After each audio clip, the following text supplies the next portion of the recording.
السلام علیکم پښتنو غیرتمندو السلام علیکم. السلام نه بعد شروع شو سلام بعد او سعید ټول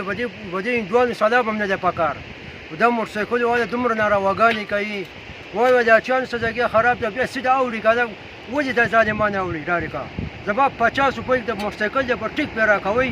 هر یو ګاډی که بیرنګ تاوی که کمیلما یو کاری وي ما زه ستړی کړم ستړی دا سکول والا دي استادان کته وړي پورته وړي نور زه ستړی کړم په دې روډ کې نور غلم نه وم دومره تنګ کړم مکانه که خدای تعالی خبر تنګ کړي خبر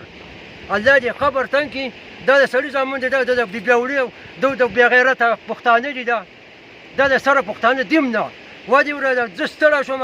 دا سکول والا ګاډي دي شپږ اته ګاډي دي او دغه شنداري کوي او زما نور طاقت نشته نه سرکاري ګاډي دي دغه راځي د ډاري کوي زما نور وس نشته د سرکاري تنخواه مې نشته چې لکه به د ورور کې څه کونه ورکوي چې څه کوي او بیا غیرت سرونه کته کې که خدای تعالی نیست نابود کول دی مرګ دې خویلی او خدای دې د سین میان څه ورشته کړي الله دې تباه ورباد کړي